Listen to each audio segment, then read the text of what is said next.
আসসালামু আলাইকুম। আমি তাপসী সরকার। তো আজকে আমি আপনাদের সামনে হাজির হয়েছি কিভাবে পাওয়ার পয়েন্ট প্রেজেন্টেশনে আমরা মাস্টার স্লাইড তৈরি করি। প্রথমে আমরা পাওয়ার পয়েন্টে ইন করব। যে আমাদের পাওয়ার পয়েন্ট ওপেন হচ্ছে, আমরা একটু ওয়েট করি। পাওয়ার পয়েন্ট ওপেন হওয়ার পরে একটা ব্ল্যাঙ্ক প্রেজেন্টেশন নিলাম।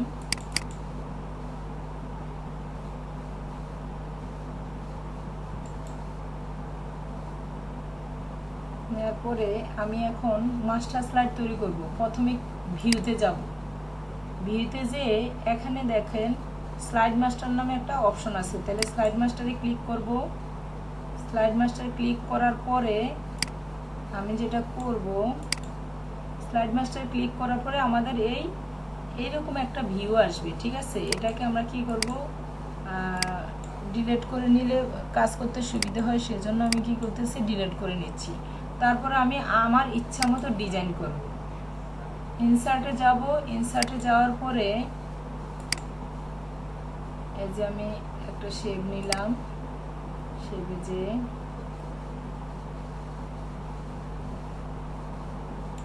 এটা একটা শেপ, আমি যদি সেম ডান পাশে আরেকটা শেপ নিতে চাই তাহলে কন্ট্রোল ডি দিলে ডুপ্লিকেট, কন্ট্রোল ডি মানে কি ডুপ্লিকেট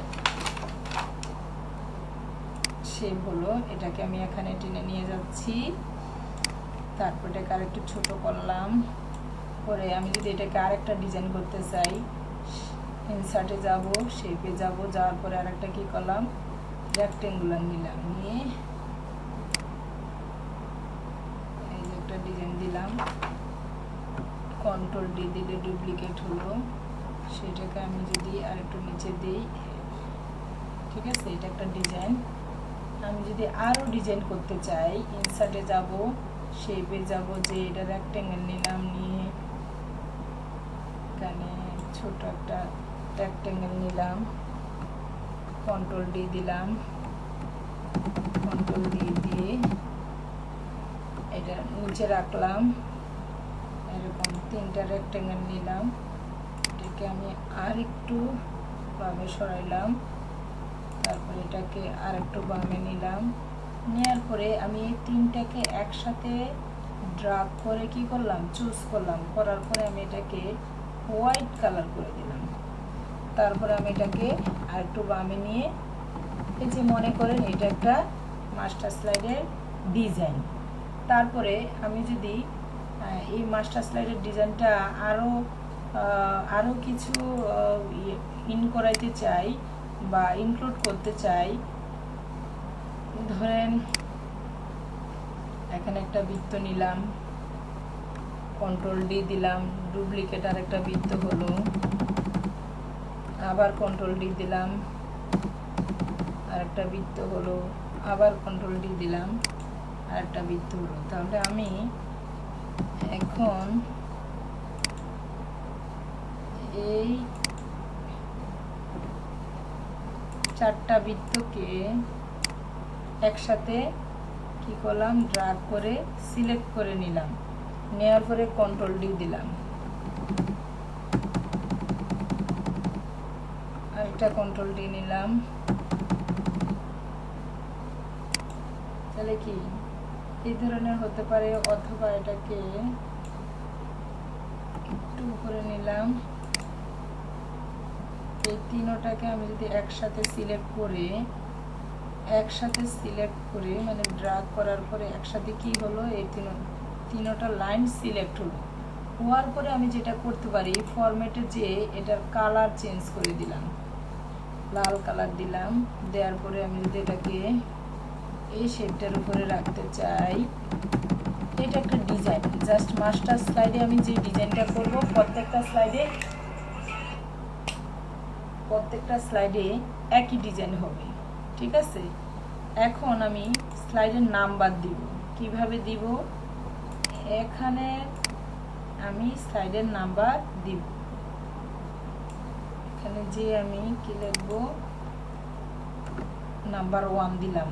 দেওয়ার পরে এটাকে যদি আমি একটু কালার করতে চাই, ফরম্যাটে যে অত হোমে যে আমি কালার করতে পারি, একটু সিলেক্ট করে আমি কি করলাম, লাল কালার দিয়ে দিলাম। ঠিক আছে, যদি এটা সাইজটাকে আরেকটু বড় করতে চাই, 12 অথবা 16 করতে চাই, করলাম। এখন আমি ইনসার্টে যে প্রতিটা পেজে যদি আমি এই নাম্বারটা কন্টিনিউসলি আনতে চাই, ইনসার্টে যে হেডার এন্ড ফুটারে যাব, যাওয়ার পরে slide number apply to all, তার মানে কি সবগুলা স্লাইডে নাম্বারটা অটো চলে যাবে। আর একটা কাজ হলো, আমি যদি এই স্লাইডের সাইজটা চেঞ্জ করতে চাই, তাহলে আমরা কিভাবে করব, মাস্টার স্লাইডে যে স্লাইড সাইজে ইন করব, কাস্টমার স্লাইডে যে আমি আমার এই যে অন স্ক্রিন শো 16x9 অথবা অন স্ক্রিন শো 16x10, আমি 16x10 দিলে একরকম আসবে, 16x9 দিলে একরকম, 16x9 দিলাম, দেওয়ার পরে এই যে সাইজ চেঞ্জ।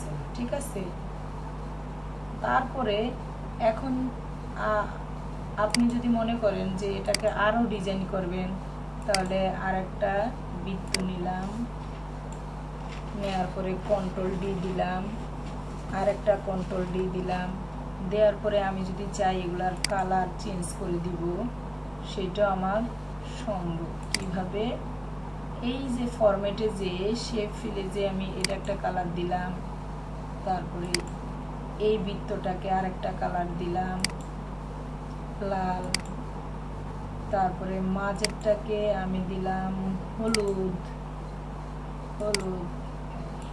একটা ডিজাইন হলো। ঠিক আছে, মাস্টার স্লাইডের সকল কাজ করার পরে আমরা কি করব, ক্লোজ মাস্টার স্লাইডটাকে